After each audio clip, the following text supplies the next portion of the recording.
We go live. I'll talk to you later.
Hello, and welcome, everybody. My name is Tom Lelio. I'm your ultimate jet guide. And I'm sorry I'm still chewing on my Gatorade protein bar for today.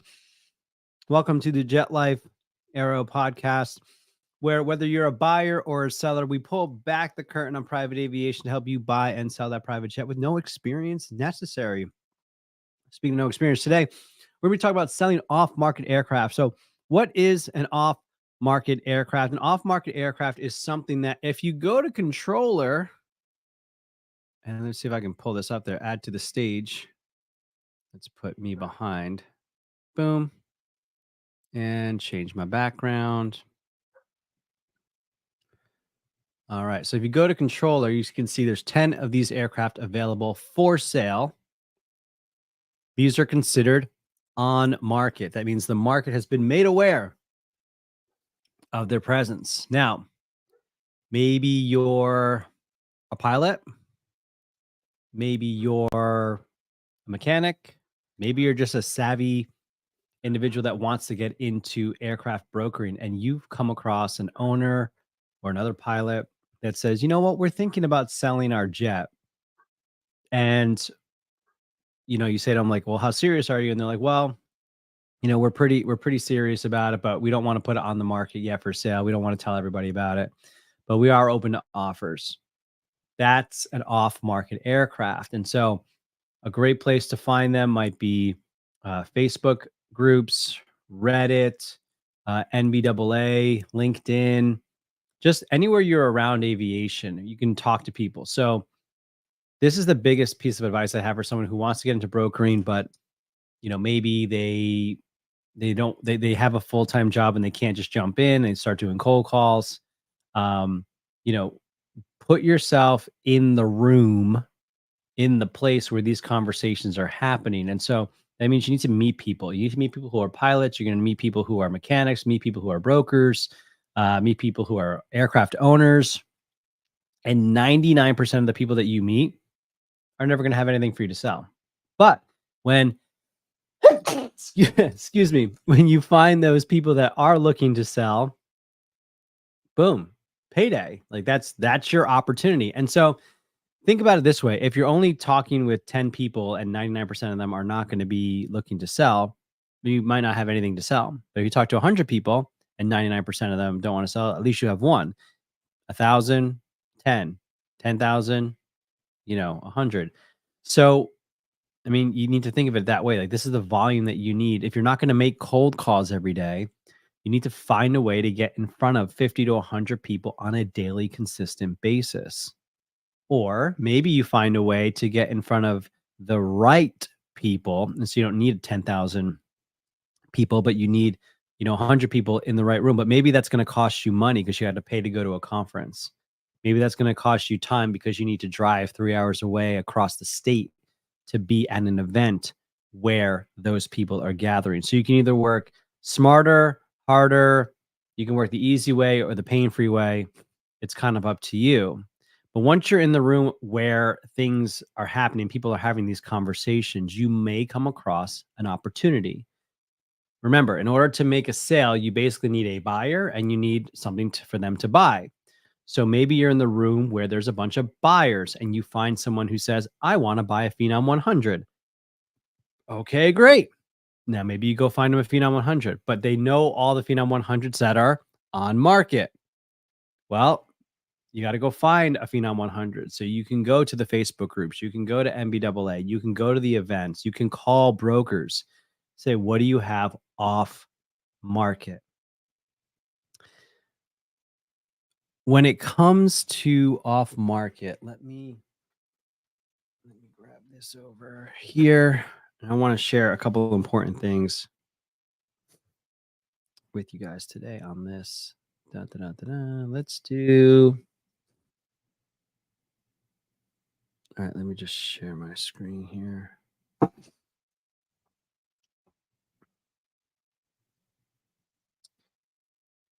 Yep. Oh. Oh, that's right. No, I want to do this. I want to present extra camera, cam link. There we are. Okay. Let's go back to the screen share. Add this to the stage, remove that.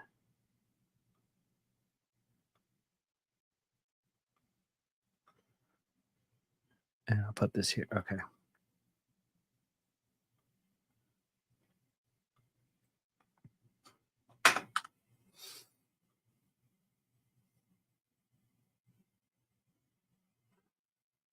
Okay, so let's. All right. So when it comes to the off-market stuff, what I want you guys to be aware of is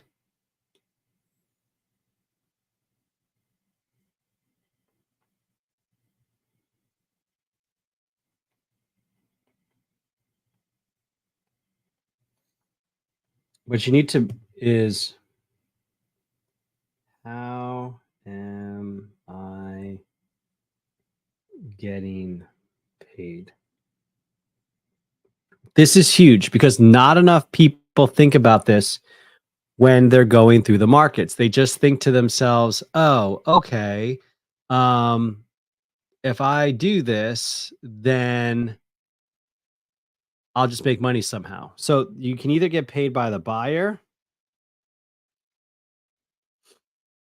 or the seller.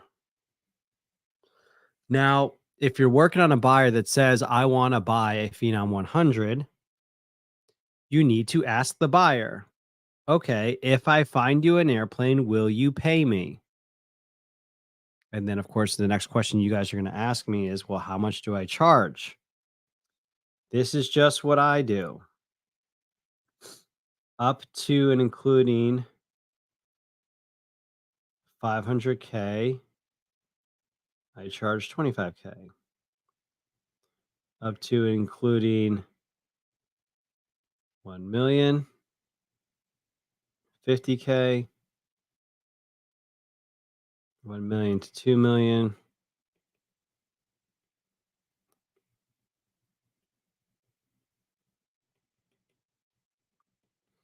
And these are ballparks.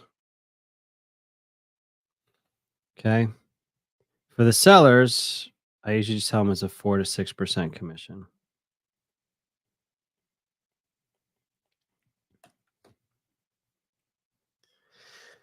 And so what you need to do is you need to have this conversation with the person that you want to work for.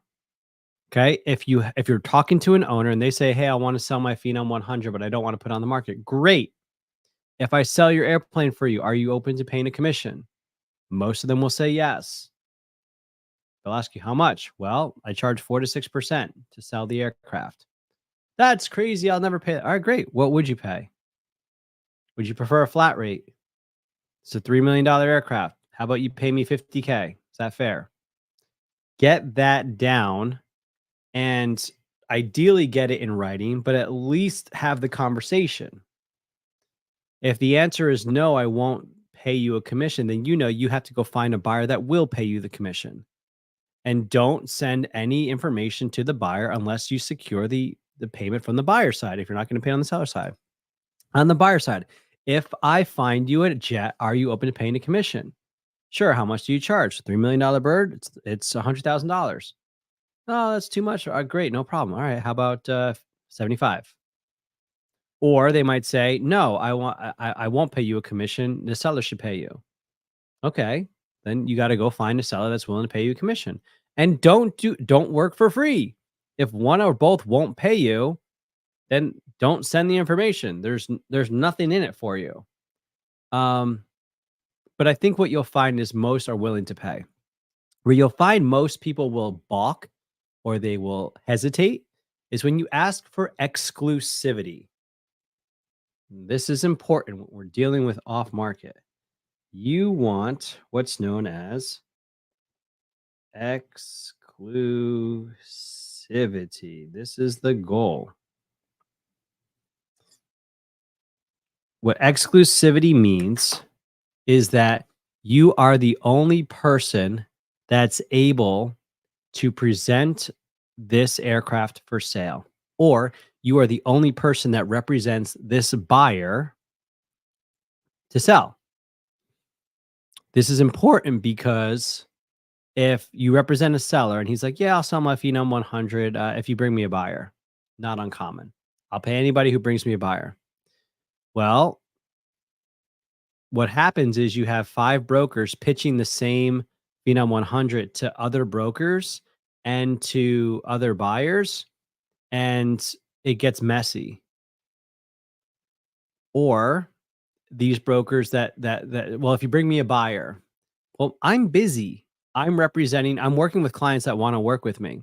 I don't have time to present this your Phenom 100 to other people because I'm working with clients that are actually paying me. So maybe, the seller doesn't have anybody working for them because nobody wants to work for free. Or on the other side, if you're a buyer, if you just say, "Go ahead, bring me an airplane, and if I like it, I'll buy it, I'll pay you commission," and there's no exclusivity, you could have 5 or 10 brokers who talk to this buyer and say, "Hey, Bob, if I find you an airplane, will you pay me?" "Yep." "Okay, cool." "Hey, Bob, if you find me an airplane, will you pay me?" "Yep." "Okay, cool." "Hey, Bob," you got 10 people. Now 10 people call the same owner of a given Phenom 100. "Hey, I got a buyer. Hey, I got a buyer. Hey, I got a buyer." Guess what? That owner thinks that he's got 3 hot buyers ready to buy the aircraft, when in reality, it's the same one. It's Bob. Now that owner's going to drive up his price because he thinks there's more demand. So it's actually in the favor of the buyer to hire you to exclusively find a jet for him. Now, he doesn't have to hire you forever. If you don't do a good job in a week or 2 or 30 days, 60 days, whatever you want, they could fire you. So it's up to you to actually find a good candidate or find valuable candidates and then keep the communication up so that he begins to trust you more and you begin to be seen as the trusted authority. But you can't just go shopping for somebody without exclusivity. Now, again, ideally you get it in writing, but a handshake deal can go a long way as well. You know, that's up to you how you want to conduct your business. Sometimes you might find yourself in a position where somebody wants to sell. They want to sell their Phenom 100 and they also want to buy a Phenom 300. So maybe you agree that they'll pay you a commission on the sale, but they don't pay you on the buying side, but you represent them exclusively. So that's still important. Exclusivity is really important. So we talked about this idea of how you're going to get paid, talked about exclusivity. Now let's talk about, what do you need? What are the specs? What are the things that you're going to need in order to pitch an airplane? If a buyer is seriously interested, they're going to want to know. They're going to want a maintenance report. They're going to want photos.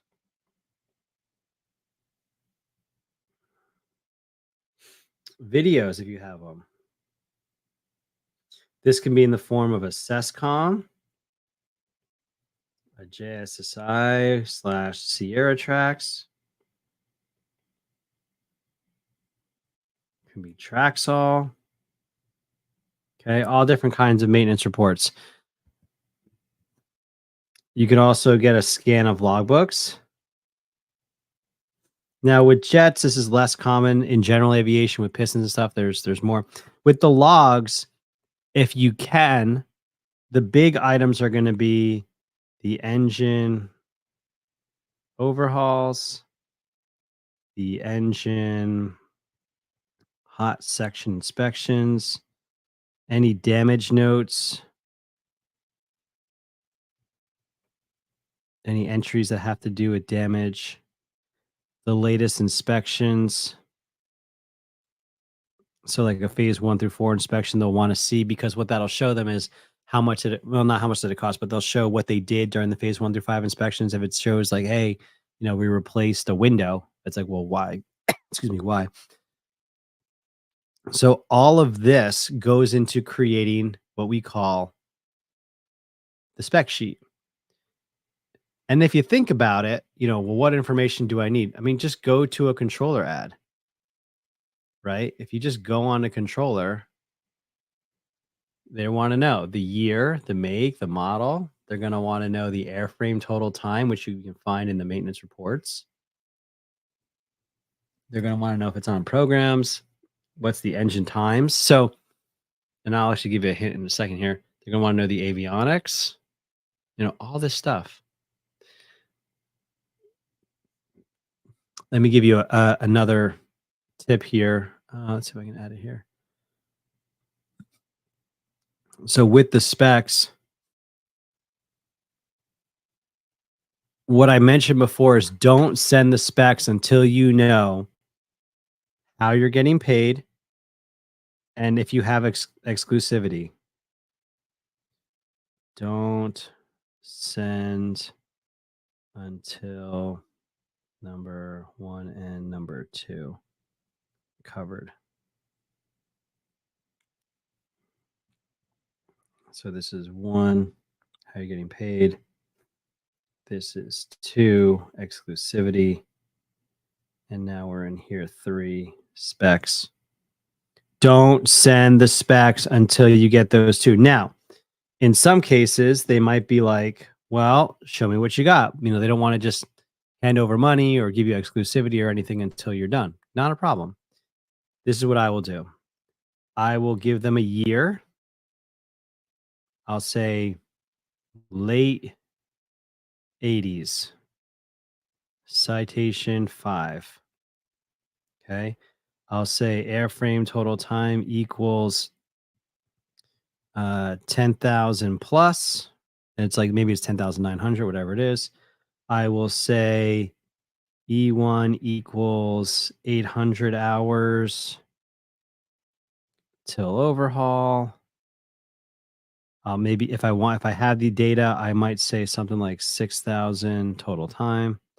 Engine 2 is 400 hours till overhaul, with 6,600 total time. I'll say they has the unconditioned blades because I know this is important in the citation world. I'll say the avionics, just the if there's any highlights, I might say factory, or I might say 750s or 650s or G600. I have to have a wish list from the buyer anyway, so I'm going to give them the basic highlights. I might say location, Florida or Midwest. I don't usually say something like, Sarasota until I get 1 and 2. Once I have, how am I getting paid? Once I know I have exclusivity, or at least for this deal, I have exclusivity, I'm covered, then I can send them the full specs because the maintenance report will have the tail number and everything on them. Basically, if you give them all the specs first, they can go around you. Not that they will, but they can. And so I try to keep this like really basic. I'll tell them the inspections. So I'll say, fresh phase 1 through 5. Okay. But what's important, whether you're a broker or you're wanting to be a broker, you need to know when you do an off-market deal, how you're getting paid. You need to know, are you exclusive in this or is there somebody else involved? Then we can talk about specs. Okay, we haven't even talked about qualifying. Actually, this should be over here. We do need to talk about this before we head out because I'm going to head out in a moment.